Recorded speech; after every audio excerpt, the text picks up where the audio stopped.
ಹೊರತು ನಮ್ಮಲ್ಲಿ ಹೌದಾ? ಪೊಲಿಟಿಕಲ್ ರೀಸನ್ಸ್ ಇಲ್ಲ ಅಂತ ಯಾರು ಹೇಳಕ್ ಆಗಲ್ಲ.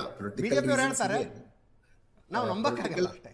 ರೀಸನ್ಸ್ ಇದೆ. ಆದ್ರೆ ಏನಂದ್ರೆ ಒಂದ್ ಬೆಸ್ಟ್ ಆಪ್ಷನ್ ಏನಂದ್ರೆ ಇಷ್ಟು ದಿನ ತಡೆದಿದ್ದಕ್ಕೆ ಇಷ್ಟು ಜನಕ್ಕೆ ಲಾಭ ಆಗಿದೆ ಅನ್ನುವಂಥದ್ದನ್ನ ಅನ್ಕೊಂಡು ಒಂದು ಸಮಾಧಾನ ಪಟ್ಕೋಬಹುದು ಆ ವಿಚಾರದಲ್ಲಿ. ಯಾಕಂದ್ರೆ ಆರ್ಥಿಕತೆ ತುಂಬಾನೇ ಇವಾಗ ಡೌನ್ಫಾಲ್ ಆಗಿರೋದ್ರಿಂದ, ಎಸ್ಪೆಷಲಿ ನಮ್ಮ ಫಾರೆಕ್ಸ್ ಕಡಿಮೆ ಆಗ್ತಾ ಇದೆ, ಮತ್ತೆ ಪ್ರತಿ ತಿಂಗಳು ಹೆಚ್ಚು ಕಮ್ಮಿ 1066 ಇಂದ 1600 crores ವರೆಗೂ ನಷ್ಟ ಅನುಭವಿಸ್ತಾ ಇದೆ.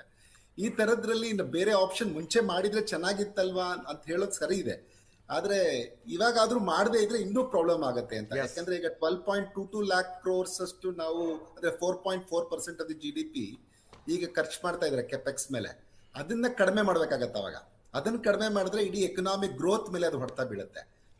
ಕಡಿಮೆ ಮಾಡಲ್ಲ ಅಂತ ಈಗ ಅಧಿಕೃತವಾಗಿ ಅನೌನ್ಸೇ ಮಾಡಿದ್ದಾರೆ. ಅದೇ ಇದೇ ರೀಸನ್ಗೆ ಇದನ್ನ ಮಾಡಿರೋದು ಅಂತ ನಾನು ಹೇಳ್ತಾ ಇರೋದು. ಈಗ ನೀವು ಒಂದಷ್ಟಾದ್ರೂ ವರ್ಗಾಯಿಸದೇ ಇದ್ರೆ ನಿಮ್ದು ಟೋಟಲ್ ಡೆಫಿಸಿಟ್ ಜಾಸ್ತಿ ಆಗುತ್ತೆ, ಇಲ್ಲ ಸಾಲ ಜಾಸ್ತಿ ಮಾಡ್ಬೇಕಾಗತ್ತೆ. ಸಾಲ ಜಾಸ್ತಿ ಮಾಡಿದ್ರೆ ಅಗೇನ್ ನಿಮ್ದು ಕೆಪೆಕ್ಸಿನ ಶೇರ್ ಕಡಿಮೆ ಆಗತ್ತೆ ಅದರಲ್ಲಿ. ಸೊ ಇವೆಲ್ಲ ಕಾರಣಕ್ಕಾಗಿ ಒಂದಷ್ಟು ವರ್ಗಾವಣೆ ಮಾಡಿದ್ದಾರೆ. ಇವಾಗ ಅವರ ಲೆಕ್ಕಾಚಾರದ ಪ್ರಕಾರನೇ 10 ರಿಂದ 15 ರೂಪಾಯಿವರೆಗೂ ಹೆಚ್ಚಿಸಬೇಕಾಗಿತ್ತು. ಒಂದಷ್ಟು ಪಾರ್ಷಿಯಲಿ ಹೆಚ್ಚಿದ್ದಾರೆ. ಒಂದ್ ವೇಳೆ ಯುದ್ಧ ನಿಲ್ದೇ ಇದ್ರೆ ಈ ಟೈಮಲ್ಲಿ, ಇವತ್ತೇನೋ ನೋಡ್ತಾ ಇದ್ರೆ ಅದು ಮತ್ತೇನೋ ದೊಡ್ಡದಾಗ ಕಾಣಿಸ್ತಾ ಇದೆ. ಸೌದಿ ಅರೇಬಿಯಾ ಮತ್ತೆ ಏನೋ ಇದು ಮಾಡಿದ್ದಾರೆ ಅವ್ರ ಮೇಲೆ. ಸೊ ಈ ತರದ್ದೆಲ್ಲ ಆಗ್ಬಿಟ್ರೆ ಮತ್ತೆ ಅದು ನಿಮ್ಗೆ ಪರ್ ಬ್ಯಾರಲ್ ಜಾಸ್ತಿ ಆಗ್ತಾ ಇದ್ರೆ ಮತ್ತೆ ಹೆಚ್ಚಿಸದೆ ವಿಧಿ ಇರಲ್ಲ.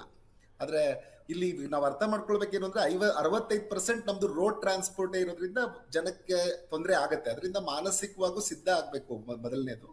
ಎರಡನೇದು, ಯಾವ ರೀತಿಯಲ್ಲಿ ಮಿತವ್ಯಯ ನಮ್ಮ ಕುಟುಂಬಗಳಿಗೆ ಮಾಡ್ಕೋಬೇಕು ಅನ್ನೋದನ್ನ ಎಲ್ಲರೂ ಯೋಚನೆ ಮಾಡಿ ಆ ತರ ನಡ್ಕೋಬೇಕಾಗತ್ತೆ. ಇಲ್ಲಾಂದ್ರೆ ಮಧ್ಯಮ ವರ್ಗ ಮತ್ತೆ ಬಡವರಿಗೆ ತುಂಬಾನೇ ಹೊಡೆತ ಬೀಳುತ್ತೆ. 3 ರೂಪಾಯಿ ಹಂಗೂ ಹಿಂಗೂ ಮ್ಯಾನೇಜ್ ಮಾಡ್ಬೋದು, ಬಟ್ ಅಬೌಟ್ 3 ರೂಪಾಯಿ ಬೆಲೆ ಏರಿಕೆಗೆ ನಿಲ್ಲೋದಿಲ್ಲ ಸರ್.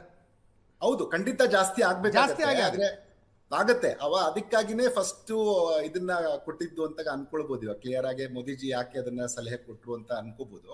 ಆದ್ರೆ ಇದು ಅನಿವಾರ್ಯ ಕೂಡ, ಇವತ್ತು ದೇಶದ ಅನಿವಾರ್ಯ ಸ್ಥಿತಿಯಲ್ಲಿದೆ. ಅದಕ್ಕಾಗಿ ನಾವು, ಬಟ್ ಏನಂದ್ರೆ ನೀವು ನೋಡಿ, 2 ವೀಲರ್ಸ್ 61% ಈ ದೇಶದಲ್ಲಿ ಪೆಟ್ರೋಲ್ ಯೂಸ್ ಮಾಡ್ತಾರೆ. ಕಾರ್ಸ್ 34% ಯೂಸ್ ಮಾಡುತ್ತೆ. ಅಗ್ರಿಕಲ್ಚರ್ 13% ಯೂಸ್ ಮಾಡುತ್ತೆ. ಹೆಚ್ಚು ಕಮ್ಮಿ 52 ಮಿಲಿಯನ್ ಲೀಟರ್ ಅಗ್ರಿಕಲ್ಚರ್ ಪ್ರತಿದಿನ ಯೂಸ್ ಮಾಡೋದು, ನಮ್ಮ ಕೃಷಿಯಲ್ಲಿ ನಮ್ಮ ಡೀಸೆಲ್ ಯೂಸ್ ಮಾಡೋದು. ಸೊ ಹಿಂಗಾದಾಗ ಒಂದಷ್ಟು ರೈತಾಪಿ ಕುಟುಂಬಗಳಿಗೂ ಅದರಿಂದ ಹೊಡೆತ ಬೀಳೋದಂತೂ ನಿಜ ಇದೆ.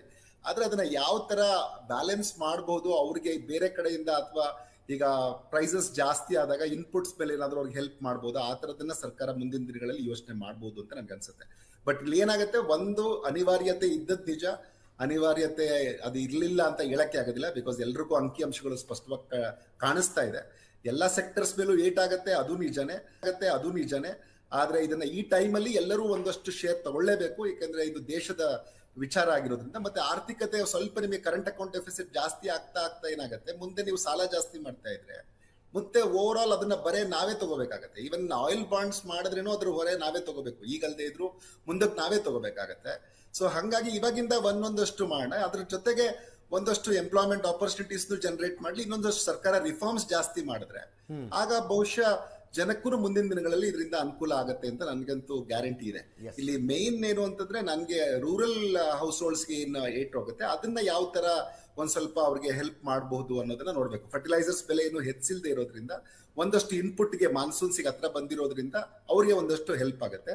ಈ 13% ಡೀಸೆಲ್ ಏನು ಅಗ್ರಿಕಲ್ಚರ್ ಸೆಕ್ಟರ್ ಕನ್ಸ್ಯೂಮ್ ಮಾಡುತ್ತೆ, ಹೆಚ್ಚು ಕಮ್ಮಿ 52 ಮಿಲಿಯನ್ ಲೀಟರ್, ಅದನ್ನ ಏನು ಯಾವ ತರದಲ್ಲಿ ಅವ್ರಿಗೆ, ಈಗಾಗಲೇ ಸೋಲಾರ್ ಪ್ಯಾನಲ್ಸ್ ಎಲ್ಲ ಯೋಚನೆ ಮಾಡಿತ್ತು, ಬಟ್ ಇನ್ನೂ ಅದಷ್ಟು ಮೇಜರ್ ಆಗಿ ಸಕ್ಸಸ್ಫುಲ್ ಆಗಿಲ್ಲ ಫಾರ್ಮ್ ಸೈಡ್ ಅಲ್ಲಿ. ಅವುಗಳನ್ನ ಒಂದ್ ಸ್ವಲ್ಪ ಬೇಗ ಶುರು ಮಾಡಿ ಮುಂದಿನ ದಿನಗಳಲ್ಲಾದ್ರೂ ರೈತಾಪಿ ಕುಟುಂಬಗಳಿಗೆ ಅನುಕೂಲ ಆಗೋ ತರ ಮಾಡೋದು ಒಳ್ಳೇದು ಅಂತ ಕಾಣುತ್ತೆ. ಕೃಷಿ ಪಂಪ್ ಸೆಟ್ ಗಳಿಗೆ ಸೋಲಾರ್ ಅಳವಡಿಕೆಗೆ ಜಾಸ್ತಿ ಸಬ್ಸಿಡಿ ಕೊಟ್ಟು ರೈತರ ಕಾಂಟ್ರಿಬ್ಯೂಷನ್ ಅನ್ನು ಕಡಿಮೆ ಮಾಡಿದಾಗ ಅದಕ್ಕೆ ಪ್ರೋತ್ಸಾಹ ಸಿಕ್ಕಂಗಾಗತ್ತೆ. ರವೀಂದ್ರ ರೇಷ್ಮೆ